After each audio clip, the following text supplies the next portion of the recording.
नमस्कार साथियों, आप सभी का स्वागत है आपके अपने चैनल इंदौलजी में। तो दोस्तों, हम करेंगे सब्जेक्ट स्पेसिफिक नॉलेज के कुछ इंपॉर्टेंट क्वेश्चंस, जिसमें दोस्तों छोटी वीडियो रहेगी। आप और प्लेलिस्ट बनी हुई है, तो आप उन वीडियोस को भी देखें। अगर आपने नहीं देखा है, बार बार देखते रहें दोस्तों, रिवीजन करते रहें। और अगर आपने नोट्स लिए हैं तो नोट्स को पढ़ते रहें दोस्तों। और लैब मैनुअल भी पढ़ें दोस्तों, क्योंकि आप क्वेश्चन यहाँ से देख सकते हैं। अगर आपको पूरी तरीके से देखना है कि क्वेश्चन किस तरीके से आते हैं, क्या लेवल रहेगा दोस्तों, तो ये सभी आप देख सकते हैं।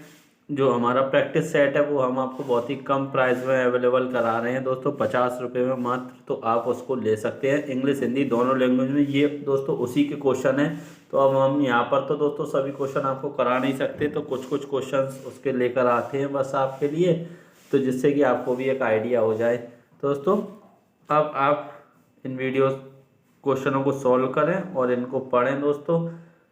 तो स्टार्ट करते हैं। तो क्वेश्चन दिया हुआ था, stain which is only used regressively is, वह अभिरंजक जो कि एकमात्र अपकर्षक की तरह प्रयुक्त होता है।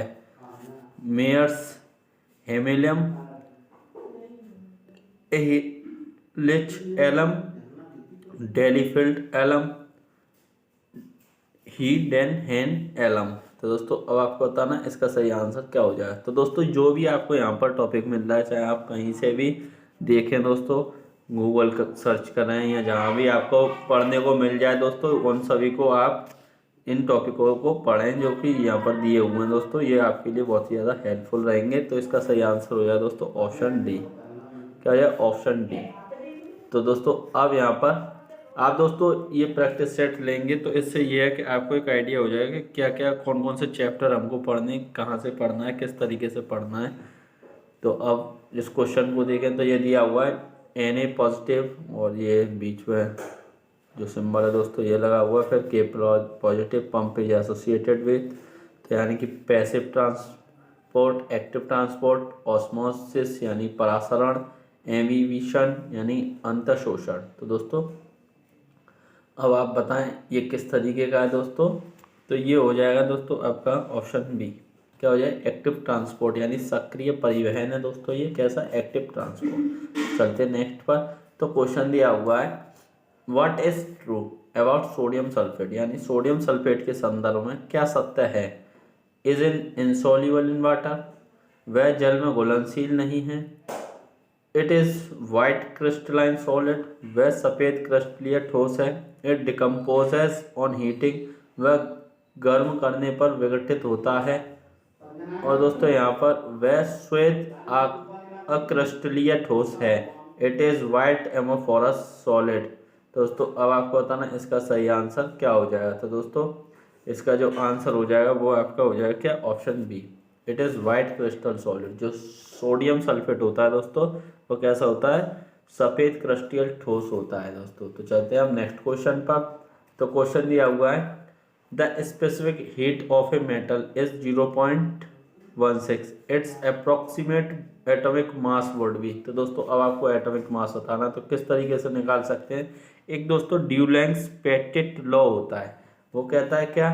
वो कहता है कि अप्रोक्स जो एटॉमिक वेट होता है, अप्रोक्स एटॉमिक वेट और मल्टीप्लाई कर देंगे स्पेसिफिक हीट बराबर 6.4 होता है। तो अब यहाँ से दोस्तों एटॉमिक वेट क्या आ जाएगा हमारा, जब यहाँ से 6.4 अपॉन जो स्पेसिफिक हीट है दोस्तों वो इसके डिवाइड में आ जाएगी, यानी कितनी दी हो? 0.16। तो पॉइंट से यहाँ से पॉइंट हटाएंगे, इसको जब इससे दोस्तों काटेंगे, एक जीरो यहाँ पर बढ़ जाए तो ये कितना हो जाए? 40। यानी इसका आंसर कितना आ जाएगा? ऑप्शन सी 40 दोस्तों इसका राइट आंसर हो जाएगा। तो चलते हैं हम नेक्स्ट क्वेश्चन पर।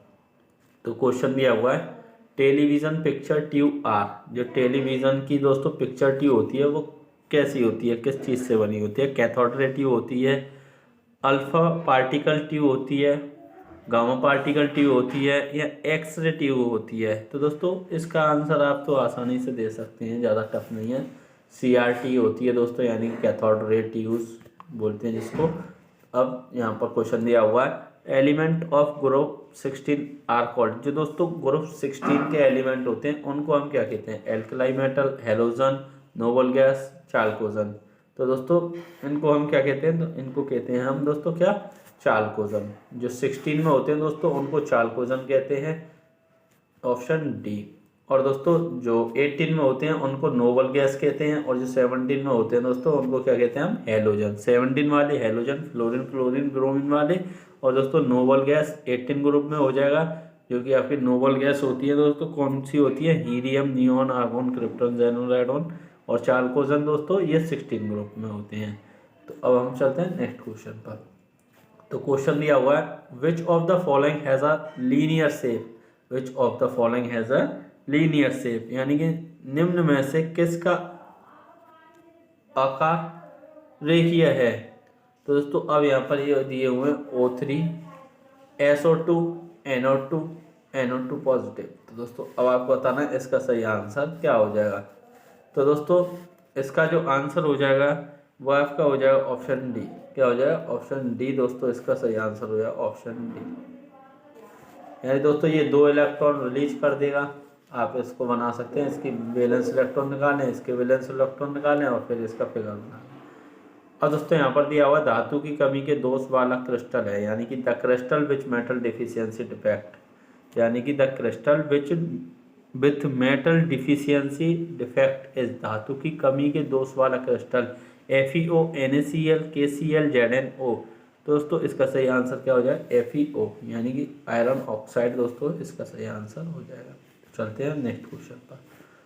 तो क्वेश्चन दिया हुआ है the least random state of water system is, जल प्रणाली की निम्न या द्रच्छिक अवस्था है, ice, liquid water, steam, randomness is same. दोस्तों इसका सही आंसर क्या होगा, ऑप्शन ए, बर्फ। क्या हो जाए दोस्तों, आइस। चलते हैं लास्ट क्वेश्चन पर। तो दोस्तों क्वेश्चन दिया हुआ है solubility of a gas in liquid increases on, द्रव में किसी गैस की विलेयता बढ़ती है, addition of a crystal, decreasing of pressure, increasing of pressure, increasing of temperature. तो दोस्तों जो द्रव में किसी गैस की विलेयता यानी कि solubility of gas in liquid increase कब इंक्रीज होती है, तो दोस्तों ये होती है जब आपका जो प्रेशर है दोस्तों वो बढ़ जाता है, यानी कि ऑप्शन सी इसका राइट आंसर हो जाएगा। दोस्तों यहाँ पर आपके ये क्वेश्चंस हो जाते हैं कंप्लीट। अपना स्कोर बताएं दोस्तों क्या रहा, और आप दोस्तों ये प्रैक्टिस सेट जरूर लें, इससे आपको एक आइडिया होगा कि हमको क्या पढ़ना है। दोस्तों अभी भी आपके पास टाइम है, क्योंकि अभी फॉर्म आपके 19 तारीख तक दोस्तों कल तक सबमिट हुए थे। तो अब आप अपनी तैयारी में जुट जाएं दोस्तों। तो वीडियो को ज़्यादा से ज़्यादा लोगों तक शेयर करें। Thank you, all the best.